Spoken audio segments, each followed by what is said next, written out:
I let Nikhil Advani down, I let Bhushan ji down. Anil sir ने I think गुप्त से कहा कि मिलाप को लेके, राइट। मैं 21 साल का था और संजय गुप्ता ने कुछ देख लिया मुझ में। रितेश का तथ्य कलाम था, आपको शिकायत का मौका नहीं दूंगा।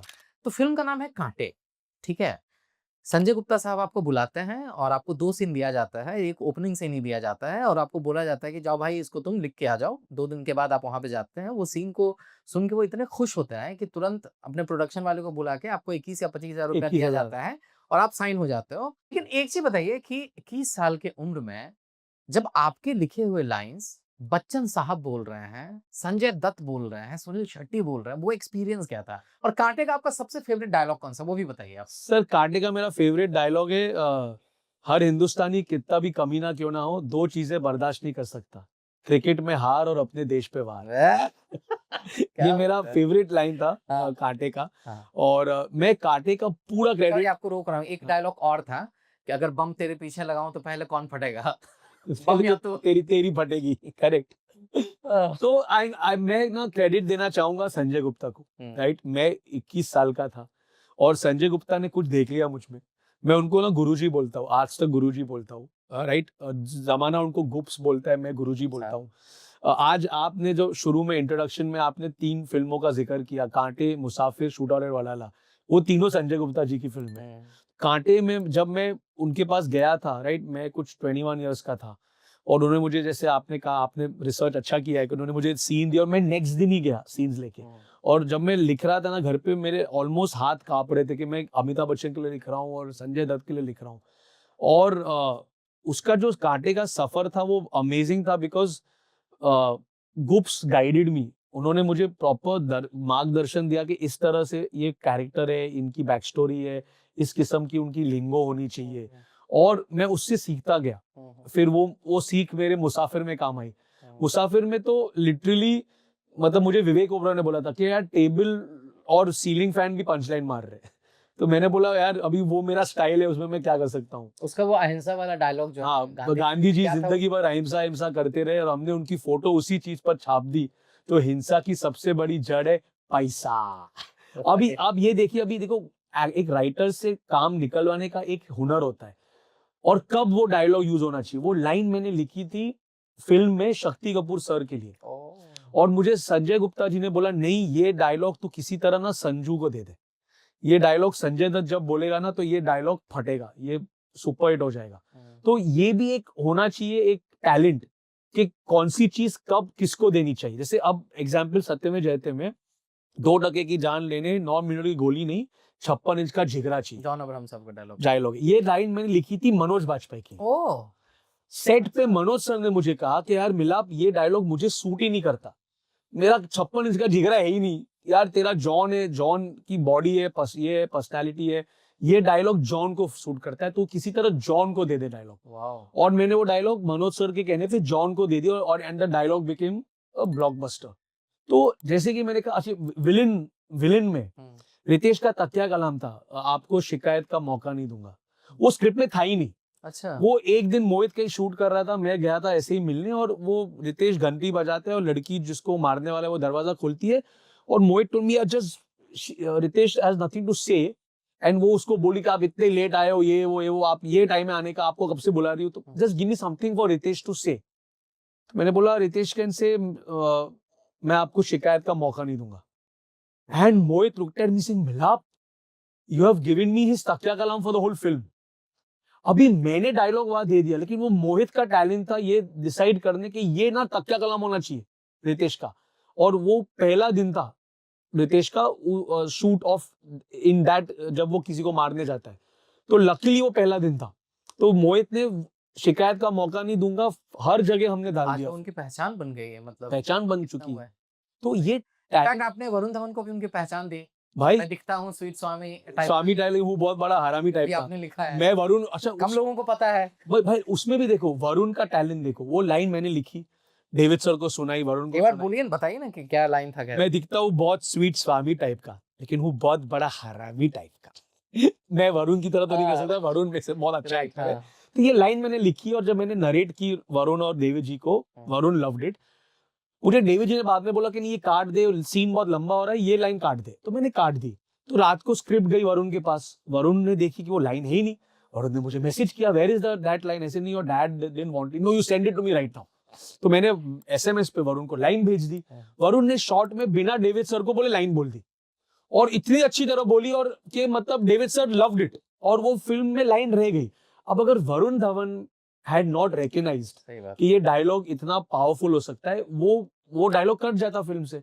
आज मैं वरुण के साथ जोक करता हूँ कि उसके जितने भी 10, 12, 13 जितनी भी फिल्में उसने की है, उन सब में उसके पास डायलॉग तो एक ही है। सही बात। चाहे मुंडन हो या एनिवर्सरी या स्टेज परफॉर्मेंस, वरुण जाके ये डायलॉग बोलता है। करेक्ट। यू नो, जो actually Varun, thanks to Varun कि he remembered my dialogue and he made sure कि वो पिक्चर में रहे, वो डायलॉग आइकॉनिक बन गया। नहीं मतलब आप उसमें आपका भी क्रेडिट है, और मैं तो चाहता हूँ, मैं चीख चीख के बताना चाहता हूँ कि जिस मिलाप जावेरी को आप लोग ट्रोल करते हैं, इनके बारे में बहुत कुछ बोलते हैं, आपको जाके इनके उन कामों को भी, ठीक है पसंद नापसंद अलग बात है, हाँ। लेकिन जिस इंसान ने 25 साल इंडस्ट्री में काम किया है, कुछ तो अच्छा काम किया होगा कि वो अभी तक टिका हुआ है। मुसाफिर का जिक्र हो रहा था, मैं क्लास 8 में था, पता नहीं उस फिल्म में कुछ तो था, मतलब क्या क्रेजी था ये सब डायलॉग के कहाँ से थॉट आया? तो सर अभी आ गया वो जो बिल्ला का किरदार था। हाँ। मैंने वो लिटरली डायलॉग के बेसिस पे उस किरदार को खड़ा किया। यू नो, उसका एक और था कि तकदीर तेरी छुट्टी पर है, मौत तेरे सर पर है, लेकिन बातें ऐसी करता है जैसे जिंदगी तेरे बिस्तर पर है। फिर वो अनिल सर को जब सेकंड हाफ में मिलता है, बोलते हैं अरे यार तेरी तो नवरात्रि खत्म ही नहीं होती, जहाँ जब देखो तब dandiya.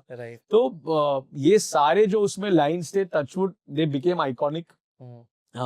Thanks to Sanju sir, his swag, जो जिस स्टाइल में उन्होंने बोला, गुप्ता जिस तरह उसने शूट किया फिल्म को।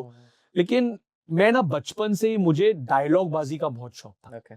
जब मैं फिल्में देखता था, जो अमित जी की डायलॉग बाजी होती थी, शत्रु जी की डायलॉग बाजी, मिथुन दा की, मुझे हमेशा बहुत मजा आता था डायलॉग बाजी देखकर। तो मेरी राइटिंग में भी वो एक किसी तरह आ जाता था। और मैं क्या ना, मेरी फैमिली को बेचारों को मैं एक्सपेरिमेंट उन पे करता हूँ। मेरी वाइफ है गौरी, मेरी बहन मिन्नती, मेरा भाई माहिर, मेरे पिता मिलन जवेरी, मेरी मॉम आयशा, सबको मैं, मेरा भाई मीत, सबको मैं सुनाते रहता हूँ। तो क्या होता है, कभी कभी उनका भी एक फीडबैक आता है। जैसे शूट और वडाला में डायलॉग था अनिल सर का कि इतनी पुलिस की नहीं, मैं बता देता हूँ, आप भूल रहे हैं। हम 3-4 दिन से वो प्रैक्टिस कर रहे थे। तो वो डायलॉग आपने ऐसा लिखा था कि पुलिस की गोली में इतना लोहा होता है कि एक बार ठोक दिया ना तो जिंदगी भर तेरे खून में आयरन की कमी नहीं। क्या बात है, अरे तो ये डायलॉग जब मैंने लिखा और मैंने घर पे सुनाया, किसी को पसंद नहीं आया। अच्छा। सिवाय मेरी बहन मिन्नती को। तो it's a super hit line. And मैंने सोचा मतलब चलो मैं इस बार बहन की सुनता हूँ, और मैंने वो रख दिया पिक्चर में, एंड इट बिकेम क्रेजी जब अनिल सर ने वो जिस तरह लाइन बोली। तो ऐसे शूट और वडाला में एक और मेरे करियर का मेरा favourite line as a writer था शूट और वडाला में, मनोज बादशाह की गली में आकर उसका पता नहीं पूछते, गुलामों के झुके सर खुद ब खुद रास्ता बता देते हैं। वो मेरा फेवरेट लाइन था।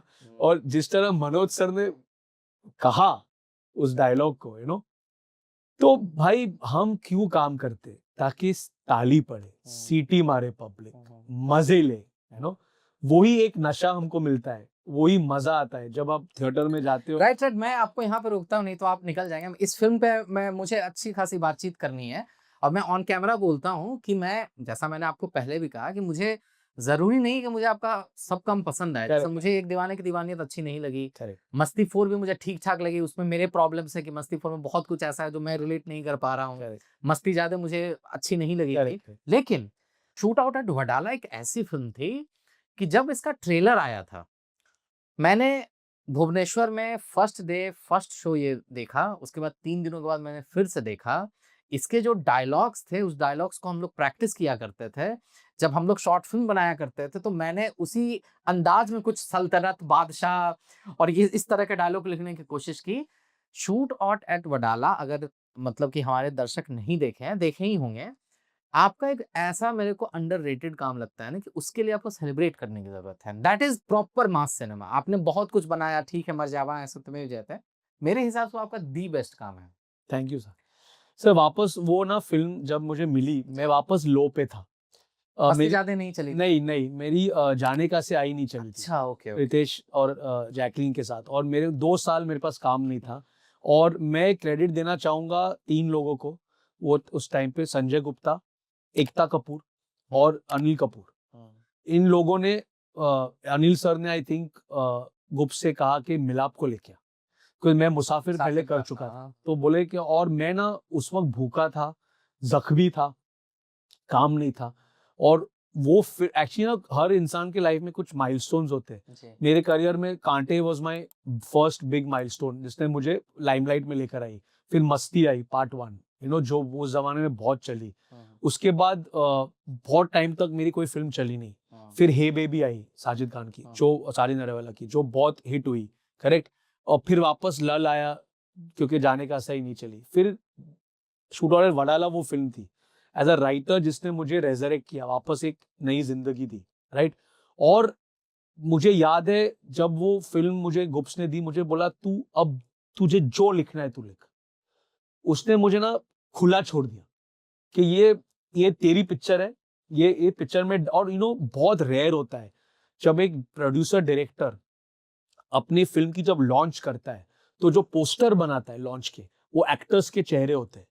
लेकिन जब गुप्ता ने फिल्म लॉन्च किया, याद है मुझे डायलॉग के वहां पे डायलॉग के पोस्टर्स थे, मुझे याद है। मनोज सर खड़े अपने डायलॉग के पोस्टर के पास, जॉन सर खड़े अपने डायलॉग के पोस्टर के साथ, सोनू सूद खड़े अपने डायलॉग के पोस्टर के पास।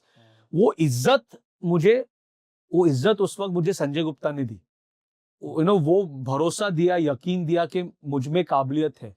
और शूटर एट वडाला जब रिलीज हुई ना, तब मुझे साजिद नडियाडवाला ने फोन किया था, साजिद सर ने, और मुझे कहा, और मेरे करियर में ना मुझे 3 बार साजिद भाई का ऐसे फोन आया, 3 बार।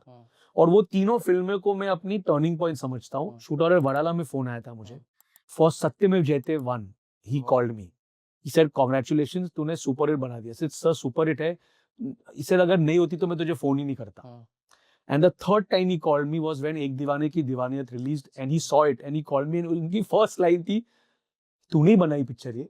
मैंने बोला हाँ साजिद भाई मैंने नहीं बनाई। बोले यार क्या फिल्म बनाई तूने, सिंग blockbuster box office hit aside, तूने बहुत अच्छी फिल्म बनाई। That was his words to me, right? Last तक रुके हो, मतलब क्लिप आपको इंटरेस्टिंग लगी, तो subscribe to digital commentary clips. और फुल पॉडकास्ट तो इससे भी ज्यादा इंटरेस्टिंग है, जिसका लिंक आपको डिस्क्रिप्शन बॉक्स में मिल जाएगा।